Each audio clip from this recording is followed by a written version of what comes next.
काय अरे बाबा जरा पिच्छा यार थोड़ा एकदम वाइड है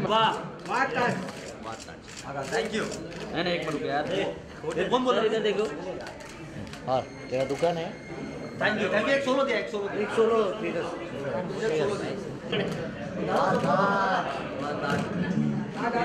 सर इकडे सेंटर में एक सेकंड थांबा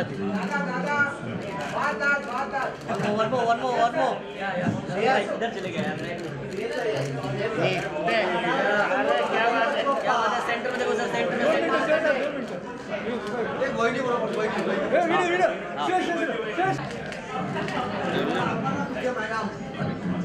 आइए मैडम हाँ मैडम एकत्र हाँ ठीक है वेस्टर्न है इंडियन सर सेंटर में देखिए वो तो ऐसे भूल जाते कोई तो लुक क्या सेंटर सही है सेंटर हां दोगे अरे थैंक यू अभी किधर बोला मैं थैंक यू मनोज बोला जब देगा वो कान के नीचे क्या लेगा ये लवली किसी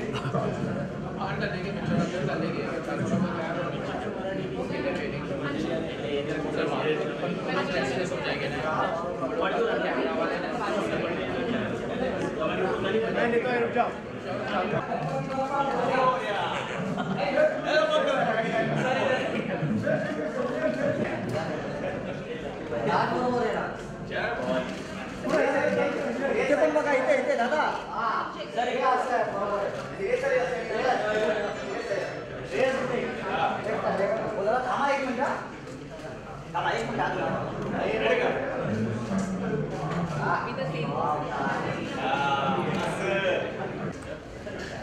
इब्राहिम इब्राहिम नहीं पर ये क्या वाकई ताज हो सकता है इनका? बिल्कुल 100% है सर। ताज पर तुकाराम का हो सकता है कि नहीं हो सकता है? क्या लगता है आपको?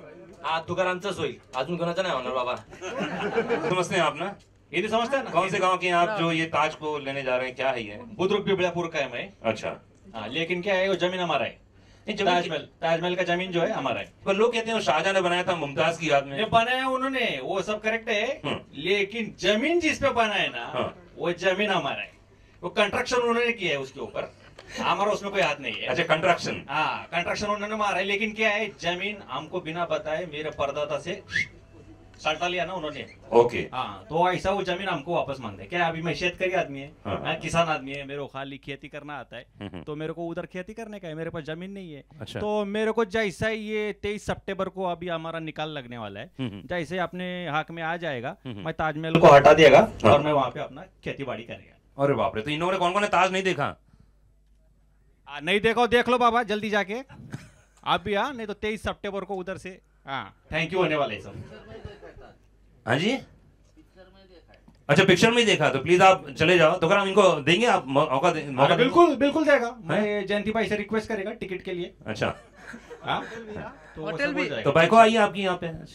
भाई को आई है ना बुला जरा दोनों भाई को आई है ऐसा एक भाई को ने बोला अरे मेरे लिए भी ताजमहल बनाने का। मैं बोला देरी तो तू कर रही है तो मैं अपना भाई को जो तुकाराम का जो भाई को है तुकाराम का भाई को बुलाता है सुनंदा मराठे। ओ सुनंदा के लिए जोरदार तालियां। ओहो सुनंदा क्या बात। सुनंदा आप कौन से गांव की हो? मैं भी बुद्रुक पिपळापुर की। अच्छा सेम हो अरे बाप रे अच्छा तो ये जो आपको मालूम था कि इनके पूर्वज की ये जमीन थी ये जहाँ ताजमहल बना था? मालूम था आपको? नहीं मेरे को तो लगन के बाद मालूम पड़ा। अच्छा तो कैसा रिएक्शन था? कैसा लग रहा था? मेरे को बहुत अंग्रेजी में क्या बोलते हैं प्राउड प्राउड महसूस किया तुमने? ऐसा क्या ज्यादा वो पैसा दिखता है ना जमीन एकदम ताजमहल वाला जमीन है। अच्छा तो ऐसे ज्यादा पैसा दिखेगा तो प्राउड ही लगेगा। इसको बोलो किधर अपना इंटीरियर का किधर का मराठवाड़ा में किधर अंदर का जमीन देगा तो बोलेगा नहीं लेगा। अच्छा हाँ उधर ही चाहिए ताजमहल का चाहिए ज्यादा मिलेगा ना उधर अच्छा एक बात बताओ सुनो ना कि वहां पर ताजमहल की जब हट जाएगा वहां पे तो क्या क्या वहां पे पैदा होने वाला है? मैं अपना एक खूबसूरत सा झोपड़ा बनाएगी बाजू में। हाँ देखा, देखा। ये ऐसा होता है। हाँ हाँ, ताजमहल हटा के झोपड़ा बनाएगा। ओके, और वहाँ पे खेती किसानी होगी हाँ ऐसा? जरूर होगी। अच्छा, वो क्या है, अभी आप देखेगा तभी आपको पता चलेगा उधर क्या पहला कौन सा खेती होता था और किधर वो हमारा खेती का सामान किधर सप्लाई होता था। हाँ, हाँ। वो सब आपको तुकाराम पिक्चर में बताएगा। अच्छा, तो जैसे कि देखा जाए तो वो भाई तुकाराम पूरी तरह से तैयार है ताजमहल को हटाने के लिए, बंद करने के लिए। तो आप लोग प्लीज जितना जल्दी हो सके ताजमहल देख लीजिए, क्योंकि आपने कोर्ट से अनुमति ले ली बंद करवाने की। हाँ बिल्कुल, जब तक ये इसका फैसला नहीं होता हाँ, हाँ। है केस का, तब तक मैंने विनंती किया है ताजमहल बंद रखने पर की। इतने सालों बाद कैसे तुम्हारे दिमाग में आया कि यार इसको बंद करना चाहिए, मेरी जमीन है, वो कैसे याद आया? क्या है, अभी किसान के लिए जमीन उसका माँ होता है। ओके, ओके, और किधर उसको जमीन में ओके बोला मैं भी है, मैं देखा तुम्हारे साथ मैं भी इंग्लिश बोल रहा है। तो किसान के लिए जमीन अभी माँ होता है, उधर किधर उसको खेती करने को नहीं मिलेगा तो वो फिर ढूंढेगा मैं किधर कर सकता है। ऐसा मैं ढूंढ रहा था तो मेरा एक पिटारा में मेरे को मिल गया पेपर। ओके, तो उसके पेपर आपके पास है? हाँ, मेरे को पता चला कि वो ताजमहल का जो पूरा जमीन है ना, हाँ। वो अपना है। तो मैं बोला फिर सही है ना, अभी अपना जमीन है तो उधर जाके खेती करने का अपन, क्योंकि अपने को तो उतना ही आता है, हाँ। है ना, किसान को खाली खेती बाड़ी करना आता है। बरोबर। तो उधर जाके करने का, जमीन मिल गया बस। क्या बात है, बहुत बढ़िया, जोरदार ताली होनी चाहिए। वो अभी क्या जमीन पार्लियामेंट का होता था ना, हाँ, हाँ। तो मैं उधर भी यही करता था। अरे लगता है अगली फिल्म में तुम पार्लियामेंट जाओगे। पार्लियामेंट सबसे ज्यादा उपजाऊ जमीन तो वही है। बहुत बढ़िया। मैं इस फिल्म के डायरेक्टर साहब को यहाँ निमंत्रण करूंगा, please come on the stage, एक बार जोरदार ताली होनी चाहिए। अजीत सिन्हा साहब, माइक्रोफोन दिया जाए। अजीत साहब बधाई, कांग्रेचुलेशंस। Thank you. क्योंकि हमारे यहाँ हिंदुस्तान में 800 फिल्में बनती हैं, उनमें से सिर्फ 150 या 200 फिल्में पर्दे पे लग पाती हैं, और बड़े गर्व और बड़ी खुशी की बात है कि आज इतने सारे लोग यहाँ पर आपके साथ मौजूद है। एक बार जोरदार ताली चाहिए। सर जी, ये कहाँ से कॉन्सेप्ट आया, क्या विचार आया कि आपने सोचा कि ये कहानी पर काम करना चाहिए? सर जी, ये कॉन्सेप्ट एम सलीम जी ने मेरे पास लेके आए थे, जो राइटर हैं। मैं चाहूँगा कि वो भी आ जाए यहाँ सामने। हाय सलीम भाई। और उन्होंने मुझे एक कहानी सुनाई थी और बहुत ही यूनिक लगा मुझे। ओके, और मैं ये कहानी लेकर के हमारे प्रोड्यूसर श्री पवन जी और अभिनव वर्मा जी के पास गया। उन्होंने मुझ पर बिलीव किया, और उसके बाद सुरेश जी और मंजरी जी यानी तुकाराम और सुनंदा के पास गया मैं, और उनसे कहा कि भाई ये कहानी है। ये लोग बहुत ही एक्साइटेड हुए और बहुत खुश हुए और मुझे सपोर्ट किया। पर श्रेष्ठ सप्रदी क्यों? क्योंकि ये कहानी महाराष्ट्र से संबंधित था, इसलिए श्रेयस के पास जाना हमें उचित लगा। और सबसे कम बजट में वही आने वाला था। नहीं, बजट की बात ही नहीं थी, क्योंकि बजट तो बात की बात थी। सबसे पहले तो कॉन्सेप्ट ओके होना चाहिए था। और श्रेयस जी चूंकि एक्टर तो हैं ही, इंसान भी बहुत अच्छे हैं, उन्होंने एक्सेप्ट किया। आज रुलाएंगे क्या? आज तो मैं चाहता हूं कि मैं पवन जी को भी स्टेज पे बुलाऊं। Please come on the stage, Pawan ji please. Pawan ji, एक बार जोरदार ताली चाहिए पवन जी के लिए। अभिनव वर्मा जी आइए स्टेज पे। पवन जी, ये दोनों हमारे प्रोड्यूसर हैं। क्या बात। और हमारे एक प्रोड्यूसर और हैं जो धवलगढ़ा जी, वो भी आप आए। इसको नीचे बिठाओ ना यार। धवल, ओह ओ भाई। क्या बात है धवल।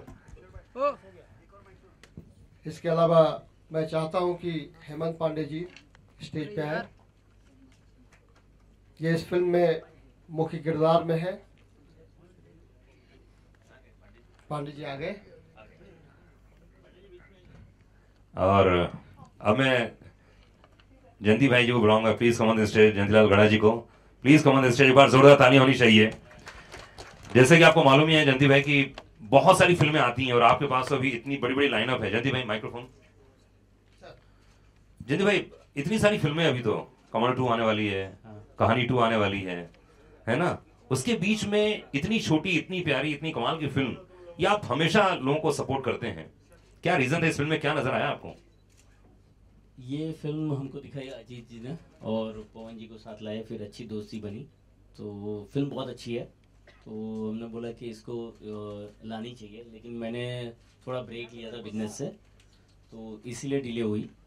फिर उनके बाद सेंसर ने इनको लगभग 6-7 महीने प्रॉब्लम करी।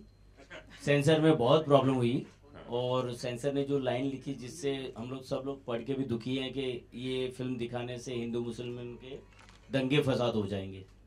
लगता है प्रोमो देखकर तो लगता नहीं है सर। हाँ, लेकिन उन्होंने ये लिखा है और वो लेटर भी है, तो हमने बोला सबसे पहले शुरू करने से पहले मैं यही फिल्म से स्टार्ट करूं, इसलिए वादा आज सबसे पहले रिलीज हो रही है। क्या बात है। पांडे जी बहुत सारी फिल्में की, ऑफिस से लेकर हिंदुस्तान के जितने भी कॉमेडी शो बने होंगे सर्वोपरि आपका नाम है पांडे जी। इस फिल्म में क्या खास बात नजर आई, क्या कहानी ऐसी है जो आपको दिल को छू गई और लगता है कि लोगों को बहुत पसंद आएगी? पहली बात तो बड़ी इमोशनल सी कहूँगा कि अजीत भाई ने मुझे ये विलन का रोल दिया, उसके लिए उनका बहुत बहुत धन्यवाद। क्योंकि इतने सालों से कॉमेडी कर रहा था और एक्टिंग लगभग एक बार छोड़ भी चुका था, संन्यास भी ले लिया था, बहुत तंग आ गया था कि उसी रोल के लिए बुलाते, अरे इसके लिए तो उनको बुला लो टाइप ना। लेकिन अजीत जी का बहुत बहुत शुक्रिया, उन्होंने विश्वास किया और पहले ही दिन हमने 3 पेज का सीन किया था श्रेयस और हमने, 1 टेक, लाइट जा रही थी। उस दिन के बाद से सब लोगों का, पूरी टीम का भरोसा हो गया कि हाँ ये विलन वाला रोल भी कर सकता है।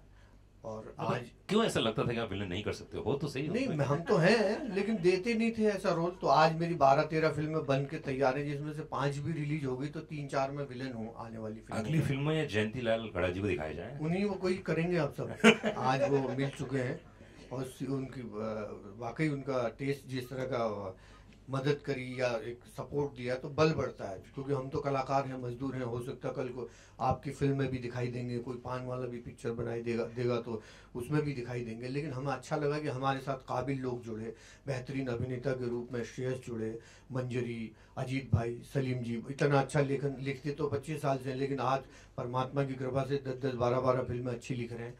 तो ये अच्छे लोगों से मिलने का समय आ गया है। और इन तमाम अच्छों में जयंती भाई आपका बहुत बहुत शुक्रिया, पवन जी आपका, आप तमाम लोगों का शुक्रिया कि आप लोगों ने एक बेहतरीन फिल्म को सपोर्ट किया, क्योंकि पिक्चर को जितना मैंने देखा है मेरे दिल की अच्छी पिक्चरों में से एक है। Thank you. ये फिल्म करना अपने आप में एक एक्सपीरियंस रहा, कैसा रहा ओवरऑल अनुभव, कैसा रहा? इसको बनाने में बहुत अच्छा लगा हमारे को। थोड़ी तकलीफें भी आई काफ़ी इसके अंदर, हालांकि मैं इससे पहले भी एक रीजनल मूवी भोजपुरी बना चुका हूँ, तो इसलिए इसको बनाने में मुझे जो पहले पिक्चर होती है उसका वो नहीं हुआ तकलीफ कि कैसे बनती है क्या है। काफ़ी कुछ नॉलेज थी मेरे को इसके बारे में, बट कंटेंट सुनने के बाद मैंने दूसरी पिक्चर मैं बनाने जा रहा था फिजी में, उसको छोड़ के इमीडिएटली इसको शुरू किया और कंप्लीट की। तो इस बार तो श्रेयस ले रहे हैं ताज, अगली बार क्या दिलवाने वाले हैं उनको? Eiffel tower. अजीत भाई, ऐसी फिल्में छोटी फिल्म होती हैं, बहुत एंटरटेनिंग होती हैं, लेकिन एक मैसेज देके जाती हैं। ये क्या मैसेज देने वाली है एंड में? सर इसका मैसेज तो अभी नहीं बताऊंगा, क्योंकि वो तो आप फिल्म देखने के बाद बिल्कुल आप उसको करेंगे। लेकिन ये एक 100% मैसेज वाली पिक्चर है किसानों के लिए। जो हमारे श्रेयस जी शेतकरी बने हैं, जो किसानों को आइडेंटिफाई कर रहे हैं। Yes sir. क्या बात है। तो देखिए श्रेयस, अगर माइक्रोफोन में पूछूं आपसे, देखिए बहुत सारे ऐसी फिल्में आती हैं और आपने जितनी फिल्में की हैं लगभग कंटेंट ऐसा कमाल का होता है। कोई सी भी फिल्म उठा के देख लीजिए आप, पहली इकबाल से देख लीजिए, सब फिल्म में कमाल कंटेंट होता है। टीवी इंडस्ट्री से आप आए हैं, थिएटर करते हैं आप, इतने सारे फॉर्मेट में काम करने के बाद आज ये वाह ताज कर रहे हैं। तो कोई ऐसी चीज बताओ जो इसमें बड़ा यूनिक था, आपको ऐसा लगे कि यार वाकई ये ऐसी फिल्म और बननी चाहिए? आई गेस सबसे पहले तो सब्जेक्ट ही काफ़ी यूनिक था। सो यू नो अजीत जी और सलीम भाई जब मिलने आए थे तो मुझे बाद में पता चला कि वो काफ़ी टाइम से मिलने की कोशिश कर रहे थे। मैंने सेड नहीं आने दो प्लीज़, आधा घंटा मिलते हैं। और उनका ठीक है। मैंने कहा एक 1 लाइन सुनाइए। तो कभी कभी ऐसा होता है ना, नरेशन करें। अच्छा नरेशन ठीक है, पहले 1 लाइन सुन लेते उसके बाद में नरेशन। तो मैंने कहा वैसे ही एक 15 मिनट मिल लेते। एंड 15 मिनट में उन्होंने कहा कि सर छोटी सी कहानी है, एक किसान है जो महाराष्ट्र से उठ के आगरा चला जाता है, ताजमहल के बाहर खड़ा होता है और कहता है ये ताजमहल जिस जमीन पे बना है वो जमीन हमारी है। और मैंने कहा अच्छा, और आगे? Very good. उन्होंने कहा आगे सर नरेशन होगा। जो अधिकतर लोग नहीं करते हैं। So I think that was the unique selling point for me also कि अगर ऐसा कुछ है तो सामने वाले को फट से यू नो क्यूरियोसिटी और क्वेश्चन आ जाता है कि what happens next. And that's what really appealed to me in as far as Waah Taj is concerned. I am so happy, so glad that I am a part of a film like Waah Taj, जो वाकई में एक content driven फिल्में जो होती है with a very very strong message, ऐसी फिल्में, and I really want to thank each one present here today for making me a part of this beautiful beautiful film. क्या बात है, क्या बोलना चाहेंगी कि आपका मंजरी बहुत सारी ऐसी फिल्में होती हैं और श्रेयस को अपने किन किन फिल्मों में देखा है आपने, ये बताइए। मैंने श्रेयस को एक बार में देखा है, वेलकम टू सज्जनपुर में देखा है, गोलमाल में देखा है, बहुत सारी फिल्मों में देखा है। सो जब मुझे ये ऑफर आया, I was very very happy because एक तो Shreyas, lot of respect for him as an actor, not because he's standing here. Roll it. आएगा क्या आज तो, So आज तेरी दोनों भाई को भी खुश है। Dipti is going back home. नहीं, दोनों भाई को तेरी बहुत खुश है आज तो। ओके, हाँ सॉरी हमने इंटरप्ट किया, sorry. yeah, so I was very happy about this and I loved the concept, like Shreya said कि I was damn excited. And Ajit ji, I want to say मेरी पहली picture से अजीत जी has been in touch with me and he had told me in my first film कि मैं जब अपनी पहली picture बनाऊंगा ना, I'm going to cast you. And he stood by that, and he always, like when he was ever making a film, he was always like, you know, approaching me first and asking me like, "ये है role, will you want to do it and all?" And I was so happy when I heard this concept, and finally we got to work together. You know, Manjari has always played very urban characters. The first time ever that she's playing a very rural किसान की wife kind of a character. But glamour नहीं जाएगा, तो आगे देखो नौवारी आपको दिख रही है? हाँ, जरा एक फट से एक टर्न मारना मंजरी, ए देखो तो बैकलेस, तो ग्लैम क्वेश्चन नहीं छोड़ा उसने, तो ब्लाउज का बैकलेस। तो मैंने जब पहली फर्स्ट डे ऑफ शूटिंग हम लोग सब रेडी होके आए हुए, मंजरी वगैरह सारा हो गया, और जैसे इसने टर्न मारी मैंने कहा तेरी है backless blouse. But that was not my call. That was the creative call from the team. Yeah, वो सब एक्टर ऐसे बोलता है, डोंट वरी, है ना, करने का खुद को है, बेचारे डायरेक्टर प्रोड्यूसर को फंसाने का है। थैंक यू गाइस, बहुत बहुत शुक्रिया। प्लीज अपना स्थान ग्रहण करें आप लोग। Thank you. Group photo. अच्छा, जो सामने वो तो ले लो, चलो आ जाओ।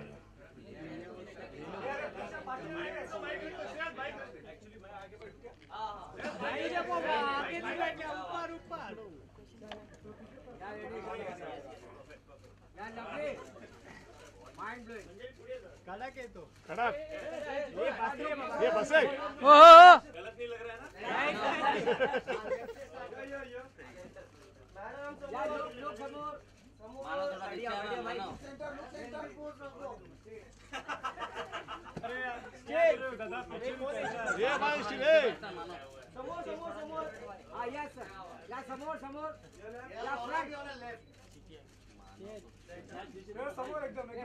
अरे सब रोल खत्म हो गया।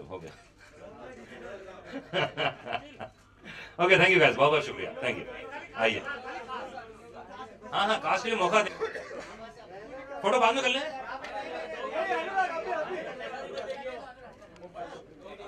चलो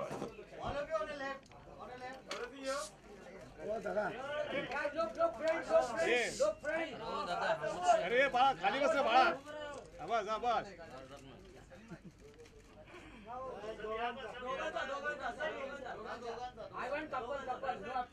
ओके, श्रेयस और मंजरी।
बैक टू बैक, अजून थोड़ा मंजरी इज बैक।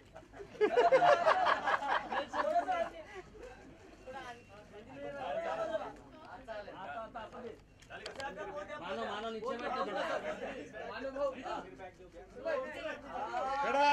अरे भाई खाली बस, खाली बस, खाली स्टिल हात सोडू लागणार हेलो लोग अरे यार ये गलत क्या मतलब फोटो खिंचवाई मैंने गलती की तुम लोग जा रहे हो गलत बात है गलत बात है अगली बार मैं फोटो जल्दी नहीं खिंचवाऊंगा रमाकांत हाँ तू है ना बस तेरा ही भरोसा है ओके गाइस चलिए क्यूएनए के लिए तैयार हो जाइए क्वेश्चन आंसर कौन क्या पूछना चाहता है एंड देखा जाए तो बहुत कुछ हम लोगों ने बात कर ली है लेकिन फिल्म के पोस्टर आपने लगाए थे तो आपको नोटिस इशू किया गया था तो उसके बारे में कुछ बता पाएंगे आप? You see, controversy definitely was not the intention or the idea. If you look at even my filmography over the years, I've never really been a part of any kind of controversy. I've tried to stay away from it, in fact. So the idea was that today promotion के लिए आपको कुछ ना कुछ अलग हटके out of the box सोचना पड़ता है, and especially for a film like Vataj, where you know your budgets as it is are limited, your resources are limited. So आपको उन limited resources में you want to make maximum impact. So we thought of one teaser kind of poster which will attract attention and which will generate that kind of curiosity that is needed for a film like this. Obviously we never thought that you know it will be blown out of proportion like that, wherein people will start getting very sensitive about the whole thing. But you know, if we've hurt anybody's sentiments, then we are apologetic for that, and we are very, very sorry for that. But yes, controversy was never the intention, and in fact post that we tried to just steer clear and stay away from anything which might create any controversy. Were you little bit disappointed by the delay of the film? नहीं, ताजमहल बनने में भी काफी time लग गया था ना. तो मेरे लगता है कि अच्छी चीज बनने में कभी कभी उतना टाइम देना जरूरी है, and each film comes with its own destiny. And I am a firm believer in that. So I guess it's okay. Certain things are bound to happen at a particular time, and this is the time for Vataj. Now that you have turned director, did you give any inputs to the director? No, sir. I do not interfere with my director or my producer's work. I try and stick to my work, which is acting when I'm working as an actor. And I guess if I'm able to do that properly, I'll consider that as a huge achievement. रहने दो यार, कितना बोलोगे उनको? So, but no, never. In fact, Ajit ji would be the person to answer this question if I really interfered. Ajit ji, बताओ जरा, कभी interfere किया मैंने? कभी. Very good. जितना सिखाया उतना ही बोल रहा है ना. चल रहा है सर, चल रहा है. देखा माइक भी डर गया. हाँ. नहीं, इंटरफेयर नहीं किया इन्होंने. नहीं, कभी नहीं. अगर इंटरफेयर किया होता तो 32 दिन में पिक्चर कंप्लीट नहीं होती. क्या बात. अजीत जी, क्या आपने एक ब्लैक कॉमेडी की तरह बनाई है या सटारिकल कुछ बनाया? सर, ये ब्लैक कॉमेडी है और इसके माध्यम से हमने समाज को कुछ देने की कोशिश की है और समाज इसको समझेगी, देखेगी. तो पवन जी, ऐसी फिल्में अधिकतर जी इधर ही है. पवन जी, ऐसी फिल्में जितनी बनती हैं, आपने इसके पहले भी बहुत सारी फिल्में देखी होंगी, तो आपने सोचा था कि आपकी जिंदगी में ऐसी फिल्म आ जाएगी? क्योंकि कहानी में हर चीज एक ट्रिगर पॉइंट होता है, बीज बिंदु होता है हमेशा. कौन सी चीज ऐसी लगी कि यार ये कमाल की, ये हिट है फिल्म है, मुझे फिल्म बनानी चाहिए? एक तो ये पिक्चर जो है किसी भी मूवी से इंस्पायर्ड नहीं है. बहुत बड़ी बात. और मैंने इतनी मूवीज देखी आज तक, इससे मिलती जुलती हुई कोई कंटेंट या वाली कोई मूवी नहीं है. बिल्कुल नया सब्जेक्ट था. मेरा एकदम इंटरेस्ट नहीं था इस मूवी को बनाने में. पहले जब मैंने स्टोरी सुनी, कुछ मेरे पॉइंट्स थे, उसको क्लियर किया. फिर क्या पॉइंट्स थे? मुझे लगा कि शायद ये पिक्चर बनाने में कुछ लीगल हेजल्स आएंगी या कुछ होगा या नहीं होगा. फिर मैंने कुछ एडवोकेट से इसके बारे में पूछा तो लगा कि नहीं, ये सब चीज़ हो सकती है. तो then we started this movie. और ये मैं गारंटी से कहता हूँ कि जो भी ये मूवी देखेगा, ये इसका जो कंटेंट है वो बिल्कुल डिफरेंट है और बिल्कुल अलग है. ये कोई मतलब एज्यूम नहीं कर सकता कि ये किस तरीके से टर्न आउट होगी लास्ट में जाकर की मूवी. क्या बात, बहुत बढ़िया. मेरा सवाल आपसे है, 23rd को ये बैंजो भी रिलीज हो रही है, तो उसके साथ किस तरह का कंपटीशन होने वाला है? क्योंकि वो भी कहीं ना कहीं मराठी बैकग्राउंड में है, ये भी मराठी बैकग्राउंड में है. क्या कहना चाहेंगे सर? कैसा है बाबा, 3 चीज़ है उसमें. एक तो सबसे पहली बैंजो रितेश देशमुख और रवि जादव की पिक्चर है, अच्छी पिक्चर है. वो रितेश देशमुख हिंदी इंडस्ट्री में मेरा सीनियर है. हाँ, वो मेरे से पहला आया है, एकदम बाजेगाजी के साथ हिंदी इंडस्ट्री में आया था और आया है. तो उसके साथ अगर कंपैरिजन होता है तो मैं अपनी खुशकिस्मती मानता है. दूसरा बात यह है कि कंपटीशन राइवल में होता है, दोस्ती में नहीं होता है। वो मेरा दोस्त है, उसके साथ मेरी दोस्ती है, कंपटीशन नहीं है। और तीसरा बात ये है कि मेरे को लगता है ये महाराष्ट्र के लिए ये बहुत बढ़िया अपॉर्चुनिटी है कि 4 महाराष्ट्रियन बच्चों को आशीर्वाद देने का। वाह। रवि जाधव, रितेश देशमुख, श्रेयस तळपदे और मंजिरी फडणवीस। तो ये बहुत बड़ा अपॉर्चुनिटी, अगर हमको सुपरस्टार बनाने का है तो ये अपॉर्चुनिटी है महाराष्ट्र के हाथ में, हमको नीचे से ऊपर लेके जाने का, मतलब डायरेक्ट ऊपर नहीं। Manjari madam, did being a Maharashtrian girl help you in portraying this character in any way? Yes, absolutely. You know, I understand Marathi very well. Unfortunately, my Marathi is not very good because my dad was in the army and I've lived in North all my life. But I know Marathi and I phonetically hear a lot of Marathi and I know the dialects and everything. So it helped me with my dialogues and everything and the body language. So yeah, of course it did. How was it like working with Shreyas? I used to call him Guruji on the set. I used to snatch away a lot of his punchlines and all, and he very lovingly gave them to me also. He was damn sweet. Who would not, you know? She would just turn and then I would say, okay, 2 more lines. जयंती भाई, film को लेके क्या कुछ marketing strategy रखा है? एक और film आपकी शिवे भी आप प्रेजेंट कर रहे हैं, तो क्या फर्क देखते हैं इस तरह की फिल्मों और उस तरह की एक मल्टीस्टार या बड़ी फिल्मों में, और क्या मार्केटिंग स्ट्रेटेजी रखते हैं आप?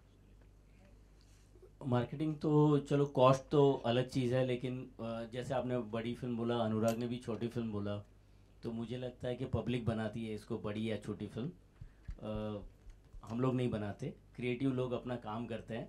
तो ये फिल्म देखने के बाद ऐसा नहीं लगा, जैसे अगर आप देखें तो कहानी भी बहुत छोटी फिल्म थी, ऑलमोस्ट सेम कॉस्ट थी, तो इसमें वो फ़र्क नहीं था, पब्लिक ने उसको बड़ी बनाई। तो कंटेंट बड़ा होता है और ये भी बहुत बड़ी फिल्म बनेगी क्योंकि इसका कंटेंट उतना ही पावरफुल है।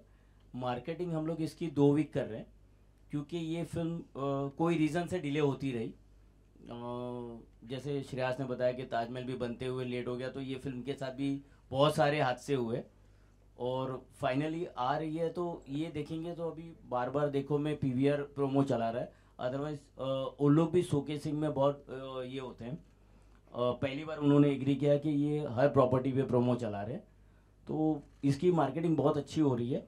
और मतलब 23 सितंबर से अगला वीक जो होगा वो सिर्फ बात आज दिखाई देगा हर टेलीविजन पे। शिवाय को लेके, शिवाय की बात आज नहीं करते। हाँ, मेरा नाम मार्केटिंग अपने आप हिट है। वाह ताज, चाहे इतना वो चाय का ऐड इतना चल रहा था, वाह ताज, इट इज अ मार्केटिंग। तो अच्छी बात है कि उसकी चाय भी चल जाए। 10 साल पहले उन्होंने शुरुआत कर दी थी, ये 10 साल पहले इनका दिया वो पंचलाइन है, वो यूज किया उन्होंने, ठीक है, माफ किया, रॉयल्टी नहीं लेंगे, प्लीज आप मत दीजिए। ये सवाल सिन्हा साहब और सलीम साहब दोनों से है कि ताजमहल से जुड़े हुए हमने 2-3 चीज़ें सुनी थी इससे पहले। एक तो शकील साहब की लाइन थी कि एक शहंशाह ने बनवा के हंसी ताजमहल सारी दुनिया को मोहब्बत की निशानी दी। साहिर साहब ने कहा कि एक शहंशाह ने ताजमहल बना के एक गरीब की मोहब्बत का उड़ाया मजाक। और आखिरी लाइन जो हमने सुनी वो ये थी कि इप्टा ने एक प्ले किया ताजमहल का टेंडर। तो ये किस तरफ जाती है फिल्म? सलीम साहब को इंस्पिरेशन इनमें से किसी से आया या कहाँ से आया, थोड़ा सा वजाहत करें। असल में मैं फर्स्ट टाइम जब ताजमहल देखने गया तो वहाँ लोगों की भीड़ देखी मैंने, और मैं वहाँ के एक सिक्योरिटी वाले से पूछा कि कमाई कितनी होती है, तो उसने पूरे साल की कमाई एक अंदाज़न बताया मुझे। तो मैंने सोचा कि पैसे जाते कहाँ, तो उसने बोला सेंट्रल गवर्नमेंट तक जाते हैं। तो मैंने सोचा अगर ताजमहल कुछ हो गया तो, वैसे मेरी शक्ल देखा, बोले ऐसा क्यों कर रहे हैं आप। मैं चला गया वहाँ से, लेकिन मैं खड़े को सोचता रहा अगर ताजमहल यहाँ से हट जाए तो कितना नुकसान हो जाए, और सचमुच अगर किसी ने इसके ऊपर केस कर दिया, कुछ कर दिया तो क्या होगा। वहाँ से इंस्पायर हुआ मैं, मेरे साथ एक डायरेक्टर था, उससे मैंने कहा, बोले क्या बेवकूफ़ी का थॉट है, ऐसा कुछ चलता नहीं। लेकिन मैं उस पर वर्कआउट करता रहा 2-3 महीना। जब लाइनअप तैयार हो गई, मैं 2-3 लोगों को सुनाया, लेकिन किसी को समझ में नहीं आया। अजीत जी उड़ता उड़ता थॉट उन्होंने सुना, और हम लोग जोगेश्वरी स्टेशन के बाहर गाड़ी के अंदर बैठ के थॉट सुना इन्होंने, और बोले कोई प्रोड्यूसर मिले ना मिले, मैं आपको सुबह में एक टोकन देता हूँ, मेरे लिए आप स्क्रिप्ट लिखिए। और मैंने लिखना शुरू कर दिया। शुक्रिया, बहुत बढ़िया। अजीत जी, फिल्म के संगीत के बारे में कुछ बताइए।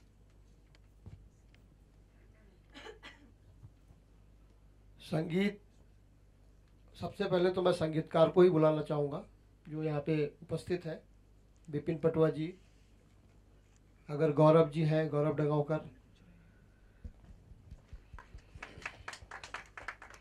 जयदेव कुमार जी। इस फिल्म में 3 म्यूजिक डायरेक्टर्स हैं। जयदेव कुमार जी ने इसमें गाना दिया है टाइटल सॉन्ग, जयदेव कुमार और कुमार ने। विपिन पटवा जी ने इसमें 2 गाने दिए हैं, एक भजन है, दूसरा सूफी है, और गौरव डगांवकर जी ने इसमें लावनी दिया है। क्योंकि महाराष्ट्र के बेस पे ये पिक्चर है तो लावनी होना बहुत ही आवश्यक है। बाकी विपिन पटवा जी बताएंगे आपको। सवाल कोई हो तो पूछें आप, तो हम उसका जवाब दें। Thank you. कितने गाने हैं इसमें दोस्त? इसमें कितने गाने हैं ओवरऑल? आई थिंक 4 गाने हैं। 4 गाने 2 हमने किए हैं। अच्छा अच्छा। और तो ये किन किन पे चारों गाने किन किन पे बेस्ड हैं? एक तो जैसे बताया लावणी है। हमारे जो 2 गाने हैं, ऑब्वियसली 2 कैरेक्टर हैं मेन, तो जिनके ऊपर भेज करें हेलो, तो उनके ऊपर पिक्चराइज किए गए गाने हैं। और थोड़े एक बहुत दिनों बाद ऐसी कोई फिल्म मुझे मिली, बहुत ज़्यादा फिल्में नहीं कर रहा हूँ मैं, लेकिन एक ऐसी फिल्म मिली इसमें भजन बनाने का मौका मिला, तो मैं खुश था कि चलो एक अच्छी ऐसी फिल्म है, ऐसी स्क्रिप्ट है, इसमें भजन बनाने को मिल रहा है। अदरवाइज आजकल तो वो माहौल नहीं है कि आपको भजन या कुछ ऐसी चीज़ें बनाने का मौका मिले, तो I am very thankful to Ajit ji. Actually हमारी जो हीरोइन है ना, बड़ी स्मार्ट है, उसने लाइनें भी छीन ली मुझसे और गाने भी छीन लिए उसने। तो छोरी छिछोरी है मेल के वॉइस में, लेकिन डांस ये कर रही है उसके ऊपर फीमेल के वॉइस में है छोरी छिछोरी, सो यही नाच रही है, सब यही कर रही है। भजन में भी यही है, सूफी में भी यही है। फिर हमने इसको टाइटल ट्रैक से थोड़ा दूरी रखा, लत्तू कर रहे। नहीं सर, लेकिन उसके पीछे तो आप ही है ना। अभिनव, तुमको कौन सा गाना सबसे पसंद है इसमें, जितने गाने हैं? टाइटल सॉन्ग मुझे पसंद है, काफी कैची है, तो ट्रेलर में भी जब प्ले हो रहा था तो बहुत इंटरेस्टिंग लगता है। आप गा लेते हैं? थोड़ा सा गुनगुना तो दे यार। अरे इसका बड़ा डिफिकल्ट लिरिक्स है। विपिन पटवा जी आप गा दीजिए भजन।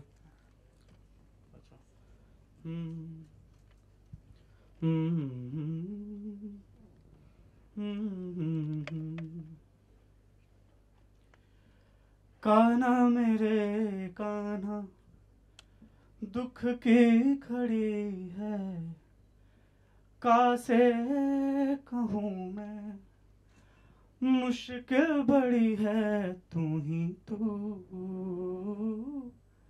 तारनहार, तू ही तू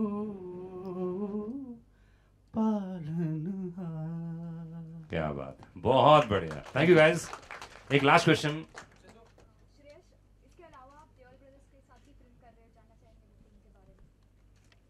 I guess we'll talk more about that when we have a press conference for Poster Boys. Today I think we'll just stick to, I'm very very happy and glad that that is happening and I'm going to be directing that. It's a huge opportunity for me and huge pressure considering there's going to be 2.5 kilo ka haath, but I'm very happy and I'm really looking forward to that. Sidhu, last question. Have you ever did farming in your lifetime? ऐसा पकड़ा ना ऐसा नहीं मैंने यार I haven't really done that. Oh, the only farming I've done is I've planted some mango saplings over at my place. और मैंने मतलब चैलेंज किया था मेरे वाइफ के साथ, एक्चुअल वाइफ कि ये ऐसे उसकी गुठली लगाने से आम का पेड़ आ जाएगा, और मैंने काफ़ी सारे 10-12 लगाए और 10-12 आ गए, सो आई एम वेरी हैप्पी। तो मैं उनको थोड़ा देख रहा हूँ कि अगले साल तक वो और थोड़े बड़े हो जाओ, 4-5 साल में हमें मैंगो भी मिले। You got an opportunity to ride a tractor also.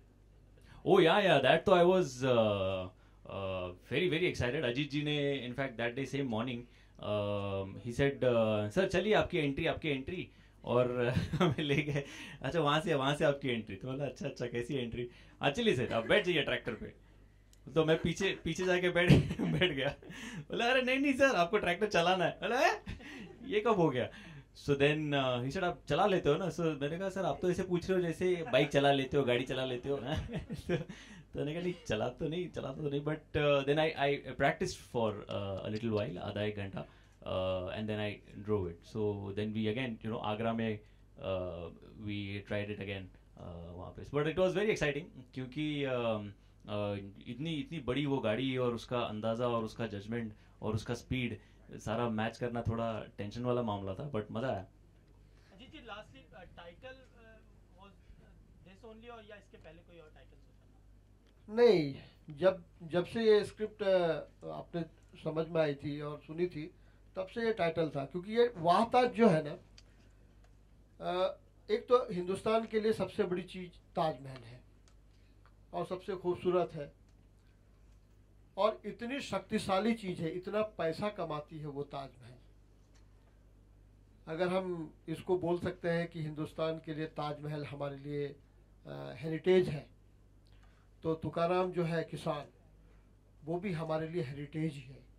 इस देश में लोग बोलते हैं कि भारत किसानों का देश है, बट किसानों की क्या दुर्दशा हो रही है ये हम सबको मालूम है। तो उसके टक्कर के लिए, किसान के टक्कर के लिए ताजमहल से बड़ा कोई चीज़ हो नहीं सकता था। जयंतीलाल जी, आप किस तरह का ऑडियंस आप टारगेट करने वाले हैं, सिंगल स्क्रीन्स में या multiplex?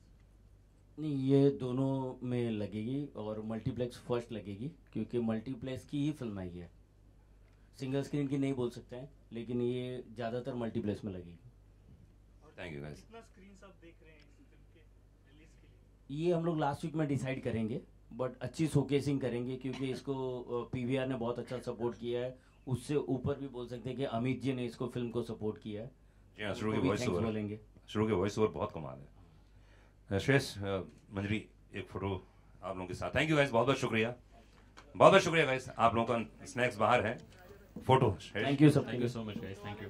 You also please have.